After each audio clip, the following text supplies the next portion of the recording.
day, everyone! Welcome back to Sir Fox Learning Channel. Kumusta po kayong lahat? Happy learning, everyone! Kumusta po yung mock test 1 and 2? Judgment Day na this coming Sunday para po sa mga naghahanda sa Inquest 2024. Handa na po ba kayo? Kung hindi pa, meron pa tayong ilang araw para maganda. And hopefully, itong video lesson na gagawin po natin ay makatulong po sa inyong paghahanda. Di po ba lumabas pa itong DepEd Order number 24 series of 2022 dun sa mock test? Adoption of the Basic Education Development Plan 2030. Kaya ito po yung tatalakayin po natin ngayon. Tatalakayin actually, pag-aaralan po natin, though composed of 304 pages. Ang haba-haba. Ang haba po siguro nito kung ubusin po natin. Pero puntahan lang po natin yung mga significant details. Although actually, lahat naman ay significant ang details po dito. Pero yung mga possible lang na lumabas ang pupuntahan po natin at tatalakayin. Okay?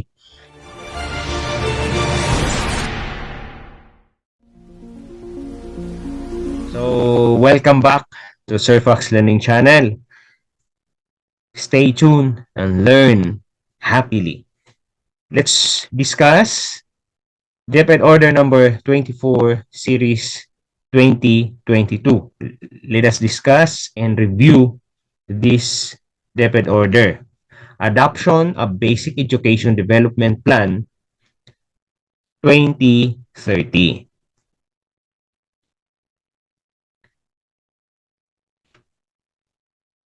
Sabi po dito, the Department of Education adopts the Enclosed Basic Education Development Plan or BEDP 2030 as the medium-term or as a medium-term plan for the DepEd, covering all formal education from kindergarten, elementary, junior high school, and senior high school. Kaya yung mga nag-assume na tatanggalin na po ang senior high school, nagkakamali po kayo.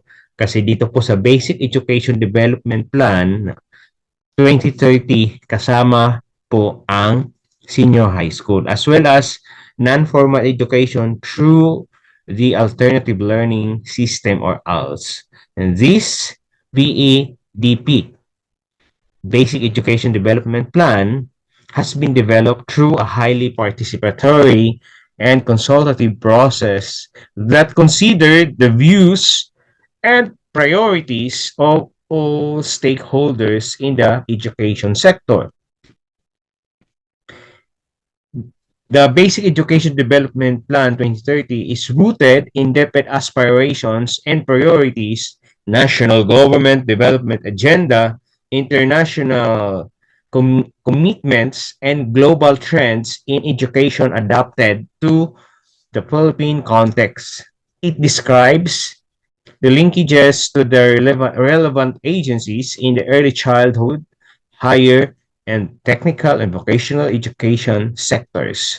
It is anchored on the goal of the department that the Filipinos can realize their full potential and contribute meaningfully to cohesive nation through the protection and promotion of the right to education. Napansin niyo ba sa mock test? Question ito, Department of all Filipinos can realize anong program ng, I think ang tanong is anong program ng DepEd? Kung hindi po nagkakamali it is anchored on the goal, anchored on the goal of the Department of Education that all Filipinos can realize their full potential and contribute meaningfully to a cohesive nation through the protection and promotion of the right to education. So, and that is Basic Education Development Plan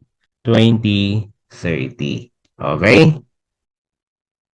Yung pala yung sagot. Akala ko sulong edukalidad. Ano ba? Sulong edukalidad ba yung sinagot nyo? Ang sagot po doon is BEDP. BEDP aims to serve as a blueprint for DepEd in the next decade in formulating, implementing, coordinating, monitoring, evaluating, and supervising policies, plans, programs, and projects in the areas of formal and non-formal basic education. It also provides a strategic roadmap for the department to follow to improve the delivery and quality of basic education and the experience of learners in the basic education learning environment. Provide strategic roadmap.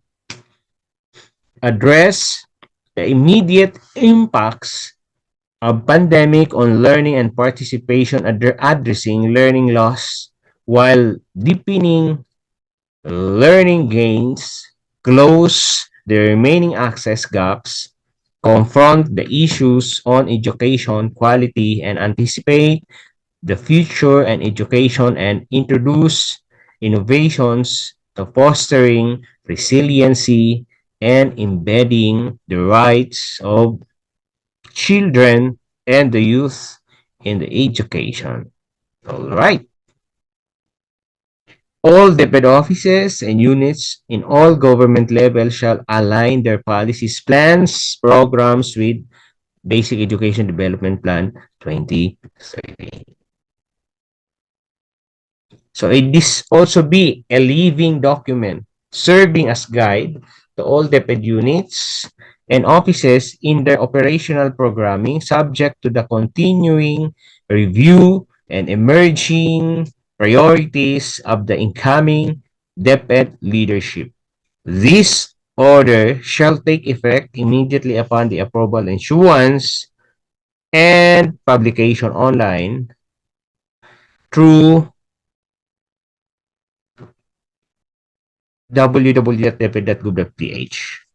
Right, dito po tayo sa introduction. Sabi po dito, the Department of Education will be implementing 2022 to 2023 Basic Education Development Plan to continue the goal of the department is that all Filipinos can realize their full potential and contribute meaningfully to a cohesive nation through the protection and promotion of the right to quality education.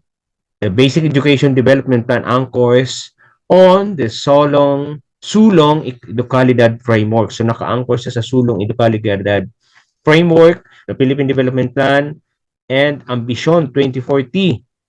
Naka-anchor din siya. And the commitments of the Sustainable Development Goals, SDG 2030, and provides a strategic roadmap for the department to follow to improve the delivery and quality of basic education and the experience of learners in the basic education learning environment.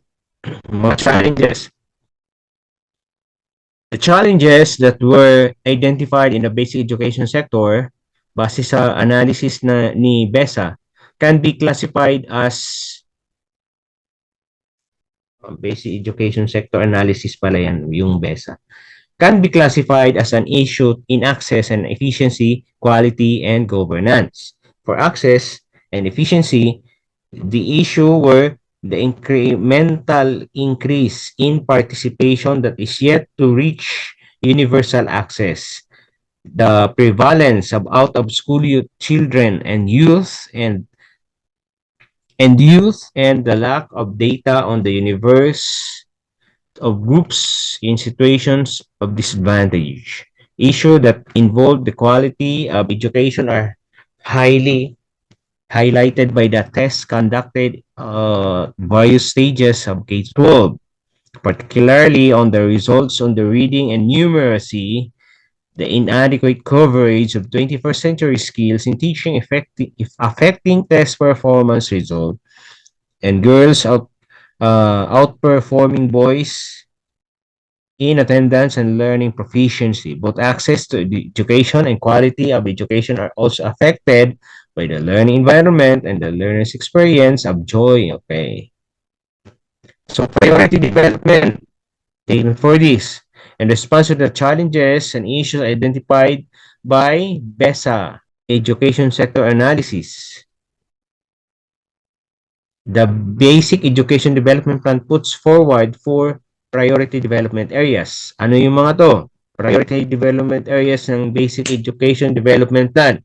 Pivoting to quality, ensuring that all learners attain learning standards in every key stage in the K-12 program. Okay. Expand access to educate for groups in situation of disadvantage to ensure inclusive and equitable quality service delivery. Empower learners to be resilient and to acquire life skills. Strengthening the promotion of the overall well-being of learners in positive learning environment where learners exercise their rights and experience while being aware of the responsibilities of the individuals and as members of society. Yan. Okay. Economic prosperity, competitiveness, national identity, and nationhood, sustainability, unity and diversity, social politics, political stability, flourishing, Filipino learners, makadiyos, makatao, mga kalikasan at makabansa. Learning and improving innovation skills, information and media technology skills, communication skills, life and career skills. Okay. So, results, framework, goal, all Filipinos are able to realize. Sector, basic education, Filipino learners. Intermediate outcomes, access, equity, quality, resiliency, well-being. Ayan.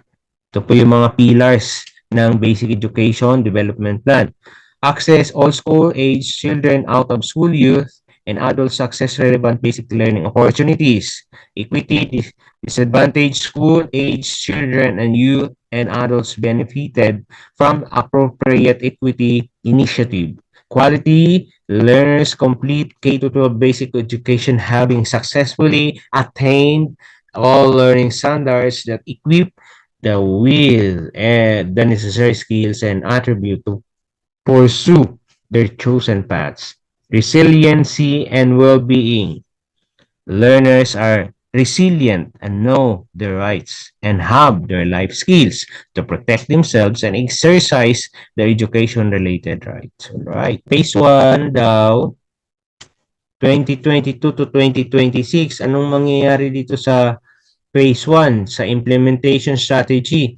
So the Basic Education Development Plan 2030 will be implemented from 2020 to 2030, fully aligned with the SDG 2030. It will have two major phases. Phase 1, 2022 to 2026, includes the response to the immediate impact of COVID-19 on learning and participation. Specifically, Phase 2, Phase 1 will primarily cover the following major areas. Post-COVID recovery, okay. Sa Phase 2 naman, focus on sustaining the gain and evaluating programs. The following are the priorities of Phase 2. Continuation of programs and projects on access, quality, equity, and learning rights and resilience. Operationalization of the innovation under Education Future Program. Alright, yun po yung kanyang Phase 1 and Phase 2. Pagkatapos nating tingnan yung priority development areas of Basic Education Development Program, ito po yung intermediate outcomes. In order to achieve the sector outcome, the Basic Education Development Plan includes 4 pillars of access, equity, ayan, quality, and resilience, and enabling mechanism for governance and management. The intermediate outcomes for each pillar and enabling mechanism are as follows. So, ito po yung 4 pillars. Lumabas din po ito sa sa access, equity, quality, resiliency, and well-being, enabling mechanism, governance. For access, All school-age children, out of school youth, and adults access relevant basic learning opportunities. For equity, disadvantaged school-age children and youth and adults benefited from appropriate equity initiatives. So take note for the intermediate outcomes of these pillars. Pillar number 3, learners complete K-12 basic education having successfully attained all learning standards that equip them with the necessary skills and attributes to pursue their chosen paths. Tapos yung resiliency and well-being, ayan, learners are resilient to their rights. Tapos enabling mechanism, modern, efficient, nimble. Alright? So ito po yung goal, mainstream basic education development strategies, goal, sector outcome, intermediate outcomes, yung access, equity, and quality, resilient well-being. Ayan yung mga enabling governance, enabling mechanism governance, education leaders and managers practice participative, ethical, and inclusive management process. All personnel are resilient, ideal learning environment, adequate, internal system and process efficient, key stakeholders actively collaborate, public-private education operate under dynamic response. Okay? Dito lang muna, sana makatulong po ito sa inyo. Pwede nyo pong basahin out of 304 pages, DepEd Order number 22 series of 2024. Ito po ay basic education development plan for 2030. At kung bago ka sa channel ni Sir Pax, huwag mong kalimutang i-click ang notification bell on at subscription button para maging updated ka sa mga susunod ko pong video lesson. Happy learning, everyone!